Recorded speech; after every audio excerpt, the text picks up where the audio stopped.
வணக்கம். நம்ம எல்லாருடைய வாழ்க்கையிலயும் கஷ்டங்கள் வரும்போது, ஏன் இது எனக்கு மட்டும் நடக்குது அப்படின்னு நாம யோசிச்சிருப்போம் இல்லையா? சரி, இந்த கேள்விக்கான பதில தேடி நாம இன்னைக்கு மகாபாரதத்துல இருந்து ஒரு ஆழமான கதைக்குள்ள போக போறோம். இந்த கதை மூலமா கர்மா அப்படின்ற ஒரு சிக்கலான விஷயத்த நாம கொஞ்சம் எளிமையா புரிஞ்சுக்க முயற்சி பண்ணலாம். ஒரு பெரிய துயரம் நடந்து முடிஞ்சதுக்கு அப்புறம் உண்மையான குற்றவாளி யாரு? இதுதான் கேள்வி. ஆனா பாருங்க, ஒரு மிகப்பெரிய போரை ஜெயிச்சதுக்கு அப்புறமும் இதே கேள்விதான் தர்மர், அதாவது யுதிஷ்டரர் மனச ராத்திரி பகலா கொடைஞ்சுகிட்டே இருந்துச்சு. பயங்கரமான ஒரு குற்ற உணர்ச்சி அவரை வாட்டி எடுத்துச்சு.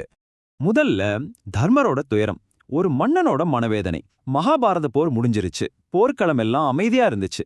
ஆனா அந்த போர்ல ஜெயிச்ச மன்னன் யுதிஷ்டரோட மனசுல அதுக்கப்புறம்தான் ஒரு உண்மையான போரே ஆரம்பிச்சது. அந்த குற்ற உணர்ச்சியோட பாரம் தாங்காம அவர் அம்பு படுக்கையில மரணத்துக்காக காத்துக்கிட்டு இருந்த பீஷ்மர் கிட்ட ஓடுறார். இந்த எல்லா அழிவுக்கும் காரணம் நான் தான். ஒருவேளை நான் போர்க்களத்துல செத்திருந்தா கூட நல்லா இருக்கும். இந்த பாவத்திலிருந்து நான் விடுபட ஏதாவது வழி இருக்கா அப்படின்னு மனசு உடைஞ்சு போய் கேட்கிறாரு. அதுக்கு பீஷ்மர் சொன்ன பதில் இதுதான். தர்மரே, நீங்க தான் காரணம்னு நினைச்சுக்கிட்டு இருக்கீங்க. ஆனா உண்மை அதில்ல. நீங்க கர்மாவுக்கு கட்டுப்பட்டவங்க. அந்த கர்மாவோட இயல்பு ரொம்ப சூக்ஷ்மமானது, நம்ம புலன்களுக்கெல்லாம் அப்பாற்பட்டது அப்படின்னு சொல்லிட்டு அந்த உண்மையை அவருக்கு புரிய வைக்க ஒரு பழங்காதைய சொல்ல ஆரம்பிக்கிறாரு. அடுத்தது ஒரு பாம்போட கதை. அந்த ஓமை இங்கதான் தொடங்குது. சரி, வாங்க நாமளும் அந்த கதைக்குள்ள போலாம். பார்க்கறதுக்கு இது காரணம், இது விளைவு அப்படின்னு ரொம்ப எளிமையா தெரியற ஒரு விஷயம் மாதிரி தான் ஆரம்பிக்கும். இந்த துயர சம்பவத்துல 3 முக்கிய கதாபாத்திரங்கள் இருக்காங்க. கௌதமி அப்படிங்கிற ஒரு தாய், அவங்களோட ஒரே மகன், அப்புறம் அந்த மகனை கடிச்ச ஒரு பாம்பு, கடைசியா அர்ஜுனகன் அப்படின்னு ஒரு வேடன். கதை இப்படிதான் தொடங்குது. கௌதமியோட ஒரே பையன் திடீர்னு பாம்பு கடிச்சு இறந்து போயிடுறான். அவங்க துக்கம் தாங்க முடியாம அழுதுட்டு இருக்கும்போது அர்ஜுனகன்கிற அந்த வேடன் அந்த பாம்பை பிடிச்சு கொண்டு வர்றான். அவனுக்கு ஒரே ஆவேசம், எப்படியாவது நீதி கிடைக்கணும்னு அந்த பாம்பை கௌதமி கிட்ட கொண்டு வந்து, இதோ பாருங்க, உங்க மகனை கொன்ன பாம்பு இதுதான், சொல்லுங்க, இத துண்டு துண்டா வெட்டவா இல்ல நெருப்புல போட்டு எரிக்கவா அப்படின்னு பழிவாங்க தயாரா கேக்குறான். ஆனா இங்கதான் ஒரு ஆச்சரியம். கௌதமி பழி வாங்க மறுத்துடுறாங்க.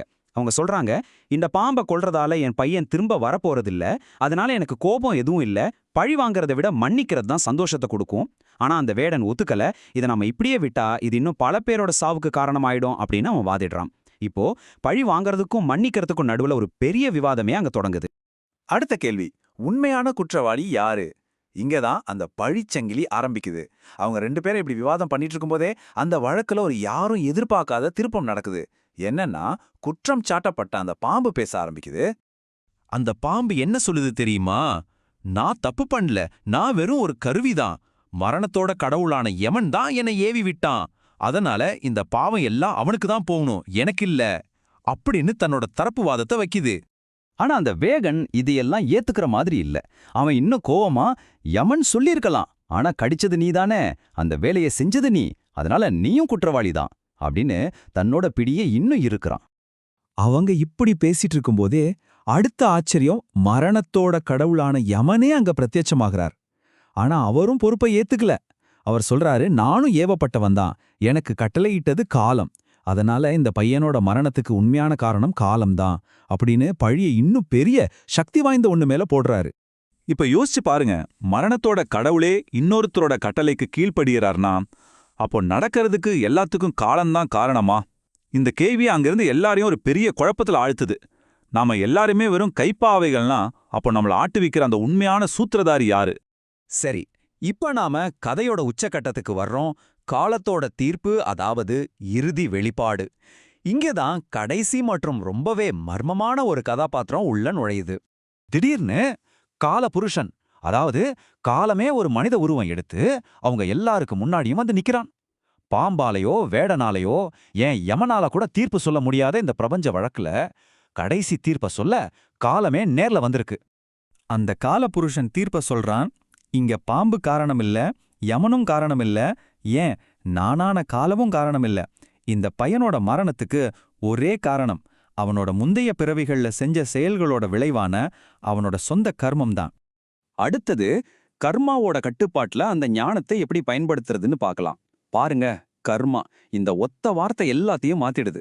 அந்த கதையில வர்ற கதாபாத்திரங்களோட பார்வையை மட்டும் இல்ல, இந்த கதையை இவ்வளோ நேரமா கேட்டுக்கிட்டு இருந்தாரு யுதிஷ்டிரர், அவரோட பார்வையும் இது மாத்துது. அந்த தீர்ப்பை கேட்டதும் உண்மையான காரணம் தன் மகனோட கர்மாதான்னு கௌதமிக்கு புரிய வருது. அவங்க மனசுல இருந்த அத்தனை கோவமும் துக்கமும் அடங்கி ஒரு அமைதி வருது. உடனே அந்த வேடன்கிட்ட பாம்பை விட்டுடுன்னு சொல்றாங்க. பழி வாங்குற எண்ணம் மறைஞ்சு அங்க ஒரு புரிதல் ஏற்படுது. 2 பேருமே அந்த துயலத்திலிருந்து விடுபடுறாங்க. இப்ப பீஷ்மர் இந்த கதைய யுதிஷ்டரோட நிலைக்கு கொண்டு வராரு. இதுதான் அவரோட கடைசி பாடம். தர்மரே, இந்த உலகம் கர்ம விதியின்படி தான் இயங்குது. இந்த போர்ல நடந்த மரணங்களுக்கு நீங்க மட்டுமோ இல்ல துரியோதனன் மட்டுமோ காரணம் கிடையாது.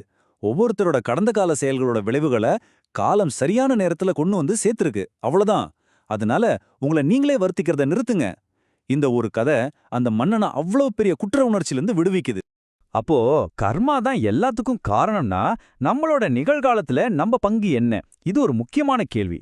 இந்த கதை நமக்கு என்ன சொல்லிக் கொடுக்குதுன்னா, கர்மாவை புரிஞ்சுக்கிறதுனா முதல்ல மத்தவங்கள குறை சொல்றதை நிறுத்தணும். இன்னைக்கு நாம இருக்கிற நிலைமைக்கு நம்மளோட கடந்த கால செயல்கள் தான் காரணம்னு ஏத்துக்கணும். ஆனா இதுல ரொம்ப ரொம்ப முக்கியமான விஷயம் என்னன்னா, நம்ம எதிர்காலத்தை உருவாக்குற சக்தி நம்ம கையில நம்மளோட இன்றைய செயல்கள்ல தான் இருக்குன்னு புரிஞ்சுக்கிறது தான். அப்போ உங்க நிகழ்காலத்துல உங்க பங்கு என்ன? யோசிச்சு பாருங்க.